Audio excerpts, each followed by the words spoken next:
నమస్కారం. వీబీ న్యూస్‌కి స్వాగతం.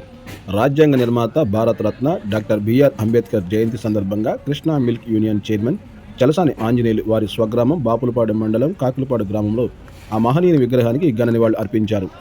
ఈ సందర్భంగా చలసాని ఆంజనేయులు మాట్లాడుతూ, అంబేద్కర్ పేరు వింటేనే ఒకలాంటి పూనకం వచ్చేదంటూ, అంబేద్కర్ అంటే అభివృద్ధి, చదువు, ఆర్థికంగా వెనుకబడిన వారి కోసం రాజ్యాంగాన్ని రచించిన మహనీయుడని, అంబేద్కర్ జాతీయ నాయకుడని కొనియాడారు.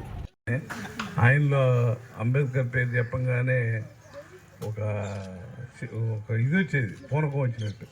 అంటే వాస్తవంగా అంబేద్కర్ అంటే అభివృద్ధి.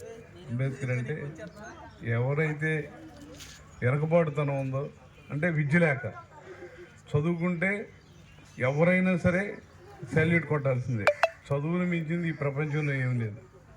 అది దానికోసం ఎవరైతే ఆర్థికంగా అసమానతతో ఉండారో వాళ్ళని అభివృద్ధి చేయడం కోసం ఈ రాజ్యాంగాన్ని రచించిన మహానుభావుడు అంబేద్కర్. అంటే ఒక వ్యక్తి, అంబేద్కర్ అంటే కొంతమందికి కాదు, అంబేద్కర్ అనేవాడు జాతికి నాయకుడు.